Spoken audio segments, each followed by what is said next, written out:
Hi friend, welcome to Shobha Kairuchi YouTube channel. ಇವತ್ತು ನಾನು ಬೆಣ್ಣೆ ದೋಸೆ ಮಾಡ್ತಾ ಇದ್ದೀನಿ. ಬೆಣ್ಣೆ ದೋಸೆ, ಮಸಾಲೆ ದೋಸೆ, ಸಟ್ಟು ದೋಸೆಗೆ ಎಲ್ಲದಕ್ಕೂ ಒಂದೇ ಥರ ಇಟ್ಟು ರುಬ್ಕೊಂಡಿದ್ದೀನಿ. ಅದು ಯಾವ ಥರ ಅಂತಂದರೆ 3 ಲೋಟ ಅಕ್ಕಿ, 1 ಲೋಟ ಉದ್ದಿನ ಬೇಳೆ, 1 ಲೋಟ ಅವಲಕ್ಕಿ ಇಷ್ಟು ಹಾಕಿ ರುಬ್ಕೊಂಡಿದ್ದೀನಿ. ನೋಡಿ ಎಷ್ಟು ಚೆನ್ನಾಗಿ ಬಂದಿದೆ ಅಂತ. ಇದನ್ನು ಬೆಣ್ಣೆ ದೋಸೆಗೆ ಸ್ವಲ್ಪ ಎತ್ತಿ ಸಪ್ರೇಟಾಗಿ ಇಟ್ಕೋಬೇಕು. ನೋಡಿ ಫ್ರೆಂಡ್ಸ್, ಬೆಣ್ಣೆ ದೋಸೆಗೆ ಸೀಕ್ರೆಟ್ ರೆಸಿಪಿ ಅಂದರೆ ಇದೊಂದು ಮೈದಾ ಹಿಟ್ಟು 2 ಸ್ಪೂನ್ ಹಾಕ್ಕೊಬೇಕು. 1 ಸ್ಪೂನ್ ಎಣ್ಣೆ ಹಾಕ್ಕೋಬೇಕು. ನೋಡಿ, 1 ಸ್ಪೂನ್ ಎಣ್ಣೆ ಹಿಟ್ಟಿಗೆ ಹಾಕ್ಕೋಬೇಕು. ಮತ್ತು ಸ್ವಲ್ಪ ಸೋಡಾ ಹಾಕ್ಕೋಬೇಕು. ನೋಡಿ, ಇಷ್ಟು ಸೋಡಾ ಹಾಕ್ಕೊಂಡ್ರೆ ಸಾಕು. ಮತ್ತು 1 ಸ್ಪೂನ್ ಸಕ್ಕರೆ ಹಾಕ್ಕೋಬೇಕು. ಸ್ವಲ್ಪ ಕಲರ್ ಬರಬೇಕಲ್ಲ, ಅದಕ್ಕೆ ಸ್ವಲ್ಪ ಸಕ್ಕರೆ ಹಾಕ್ಕೋಬೇಕು. ಇವಾಗ ಈ ಮೈದಾ ಹಿಟ್ಟನ್ನ ಕಲಿಸ್ಬಿಟ್ಟು ಇದ್ರೊಳಗೆ ಹಾಕ್ಕೊಳ್ಳೋಣ. ನೋಡಿ, ಸ್ವಲ್ಪ ನೀರು ಹಾಕ್ಕೊಂಡು ಕಲಿಸ್ಕೋಬೇಕಿದು. ನೋಡಿ ಫ್ರೆಂಡ್ಸ್, ಇದು ಹಿಂಗೆ ನೀಟಾಗಿ ಕಲಿಸ್ಕೋಬೇಕು. ಕಲಿಸ್ಕೊಂಡು ಈ ಅಕ್ಕಿ ಒಳಗಡೆ ಹಾಕ್ಕೊಬಿಡ್ಬೇಕು. ಇದು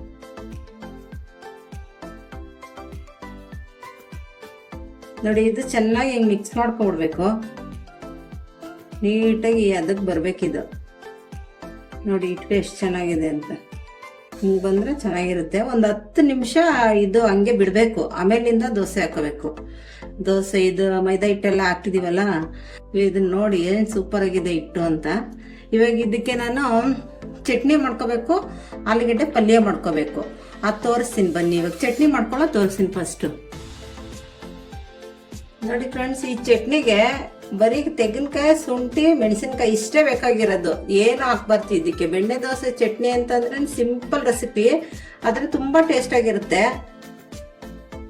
ನೋಡಿ, ಇದೆಲ್ಲ ಹಾಕ್ಕೊಂಡು ರುಚಿಗೆ ತಕ್ಕ ಉಪ್ಪು ಹಾಕ್ಕೊಂಡು ಇದನ್ನ ರುಬ್ಕೊ ಬಂದ್ಬಿಡೋಣ. 1 ತೆಂಗಿನಕಾಯಿ ಫುಲ್ಲು ಹಾಕ್ಕೊಂಡಿದ್ದೀನಿ.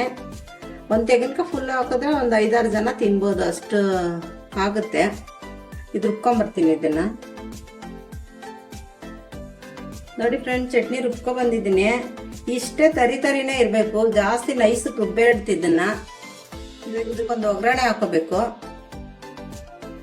ನೋಡಿ ಫ್ರೆಂಡ್ಸ್, ಇದಕ್ಕೆ ಆಲೂಗಡ್ಡೆ ಪಲ್ಯಗೆ ಸಾಸಿವೆ, ಕಡಲೆಬೇಳೆ, ಉದ್ದಿನಬೇಳೆ, ಹಸಿಮೆಣಸಿನ್ಕಾಯಿ, ಕರಿಬೇವು, ಈರುಳ್ಳಿ, ಆಲೂಗಡ್ಡೆ, ಎಣ್ಣೆ ಇಷ್ಟೇ ಬೇಕಾಗಿರೋದು. ಸಿಂಪಲ್ ರೆಸಿಪಿ ಇದು. ಎಷ್ಟು ಟೇಸ್ಟ್ ಆಗಿರುತ್ತೆ ಗೊತ್ತಾ. ಇವಾಗ ಬನ್ನಿ ಮಾಡ್ಕೊಳ್ಳೋದು ಹೆಂಗೆ ತೋರಿಸ್ಕೊಡ್ತೀನಿ. ಬನ್ನಿ, ಸ್ಟವ್ ಹೊತ್ತಿಸ್ಕೊಳ್ಳೋಣ. ಫಸ್ಟು ಬಾಣಲಿ ಕಾಯಿಲಿ ಸ್ವಲ್ಪ. ನೋಡಿ, ಎಣ್ಣೆ ಹಾಕೋತೀನಿ. ಒಂದು 3-4 ಸ್ಪೂನ್ ಅಷ್ಟು ಎಣ್ಣೆ ಹಾಕೋತೀನಿ, ಜಾಸ್ತಿ ಏನು ಹಾಕೊಳ್ಳಲ್ಲ. ಈಗ ಕಡಲೆಬೇಳೆ, ಉದ್ದಿನಬೇಳೆ ಹಾಕ್ಕೊಳ್ಳೋಣ. ಸಾಸಿವೆ ಹಾಕ್ಕೊಳ್ಳೋಣ. ಎಣ್ಣೆ ಸ್ವಲ್ಪ ಕಾಯಿಲಿ.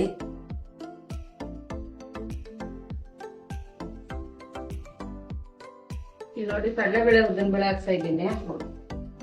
ಕರಿಬೇವು ಹಾಕ್ಕೊಂತೀನಿ. ಈಗ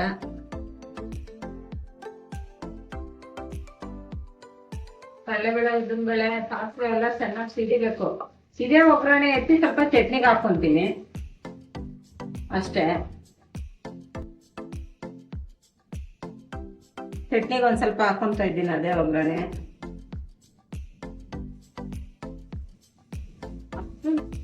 ನೋಡಿ, ಇದೆಲ್ಲ ಸ್ವಲ್ಪ ಚೆನ್ನಾಗಿ ಫ್ರೈ ಆಗಬೇಕು. ಈ ಫ್ರೈ ಆಗೋ ಟೈಮಲ್ಲಿ ಒಂದು ಸ್ವಲ್ಪ ಉಪ್ಪು ಹಾಕೋಬೇಕು ಇದಕ್ಕೆ, ಈರುಳ್ಳಿಗೆ. ಉಪ್ಪು ಹಾಕೊಂಡ್ರೆ ಚೆನ್ನಾಗಿ ಬೇಯುತ್ತೆ. ಇದಕ್ಕೇನು ಅರಸಿನ ಪುಡಿ ಅದು ಇದು ಏನು ಹಾಕೋದು ಬೇಡ. ಇಷ್ಟೇ ಸಿಂಪಲ್ ಆಗಿ ಬರಬೇಕು. ಬೆಣ್ಣೆ ದೋಸೆಗೆ ಅಂದ್ರೆ ಇಷ್ಟೇ ಮಾಡಬೇಕು. ಇದೊಂದು ಸ್ವಲ್ಪ ಬೆಂದ್ಮೇಲೆ ಆಲೂಗಡ್ಡೆ ಹಾಕೋಬೇಕು. ನೋಡಿ ಫ್ರೆಂಡ್ಸ್, ಒಂದು ಅರ್ಧ ಕೆಜಿ ಆಲೂಗಡ್ಡೆ ತಗೊಂಡಿದ್ದೀನಿ. ಅರ್ಧ ಕೆಜಿ ಆಲೂಗಡ್ಡೆ, 1 ಈರುಳ್ಳಿ, ಒಂದು 5-6 ಹಸಿಮೆಣಸಿನ್ಕಾಯಿ ಅಷ್ಟೇ ತಗೊಂಡಿರೋದು ನಾನು. ಇದು ಸ್ವಲ್ಪ ಅವಾಗ ಈರುಳ್ಳಿಗೆ ಸ್ವಲ್ಪ ಹಾಕಿದ್ದೀನಿ ಉಪ್ಪು. ಈಗ ಆಲೂಗಡ್ಡೆಗೆ ಸ್ವಲ್ಪ ಹಾಕೊಂತೀನಿ. ಬೆಣ್ಣೆ ದೋಸೆಗೆ ಆಲೂಗಡ್ಡೆ ವೈಟ್ಗೆ ಇರಬೇಕು. ಹೋಟ್ಲಲ್ಲೆಲ್ಲ ನೋಡಿ ವೈಟ್ಗೆ ಕೊಡ್ತಾರೆ. ನಾನು ಸ್ವಲ್ಪ ಸಾಸಿವೆ, ಕಡಲೆಬೇಳೆ, ಉದ್ದಿನಬೇಳೆ ಹಾಕಿದ್ದೀನಿ. ಅವ್ರೇನು ಹಾಕಲ್ಲ, ಬರೀ ಈರುಳ್ಳಿ, ಹಸಿಮೆಣಸಿನ್ಕಾಯಿ ಅಷ್ಟೇ ಹಾಕಿರ್ತಾರೆ.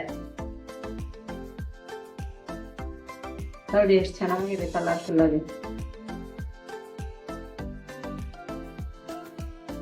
ನೋಡಿ ಫ್ರೆಂಡ್ಸ್, ನೀಟಾಗಿ ಆಗಿದೆ. ಇವಾಗ ಸ್ಟವ್ ಆಫ್ ಮಾಡ್ಕೊಳ್ಳೋಣ. ಇದೊಂದು ಬಟ್ಲಿಗೆ ಹಾಕೊಬಿಡೋಣ ಎಲ್ಲ. ನೋಡಿ ಫ್ರೆಂಡ್ಸ್, ಹಂಚು ಕಾಯ್ತಿದೆ. ಈಗ ದೋಸೆ ಹಾಕೊಳ್ಳೋಣ. ಈ ದೋಸೆ ಸ್ವಲ್ಪ ದಪ್ಪನೇ ಹಾಕೋಬೇಕು, ಜಾಸ್ತಿ ತೆಳ್ಳಗೆ ಹಾಕೋಬಾರ್ದು. ನೋಡಿ ಇಷ್ಟು ಥಿಕ್ನೆಸ್ ಬರ್ಬೇಕಿದು. ನೋಡಿ ಆಗ್ತಾ ಇದೆ ನೋಡಿ ಫ್ರೆಂಡ್ಸ್. ಬೆಣ್ಣೆ ದೋಸೆಗೆ ಬೆಣ್ಣೆ ಜಾಸ್ತಿ ಇರಬೇಕು, ಅವಾಗೆ ಚೆನ್ನಾಗಿರೋದು. ನೋಡಿ ದೋಸೆ ಎಷ್ಟು ಚೆನ್ನಾಗಿ ಆಗ್ತಿದೆ.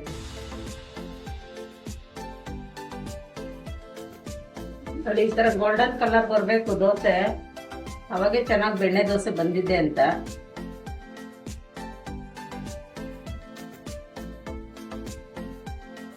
ನೋಡಿ ಫ್ರೆಂಡ್ಸ್, ದೋಸೆ ಆಗಿದೆ, ಇವಾಗ ಚೆನ್ನಾಗಾಗಿದೆ. ಇವಾಗ ಇದನ್ನ ಪ್ಲೇಟ್ಗೆ ಹಾಕೊಂಡು ಸರ್ವ್ ಮಾಡ್ಕೊಳ್ಳೋಣ ಬನ್ನಿ.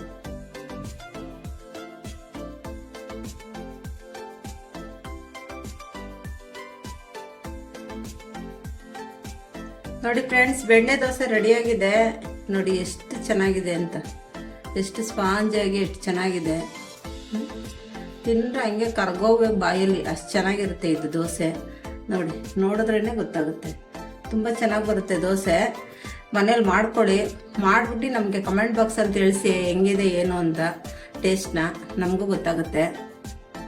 ಈ ವಿಡಿಯೋ ನಿಮ್ಗೆ ಇಷ್ಟ ಆಗಿದ್ರೆ ಲೈಕ್ ಮಾಡಿ, ಶೇರ್ ಮಾಡಿ, ಕಮೆಂಟ್ ಮಾಡಿ. Thank you for watching.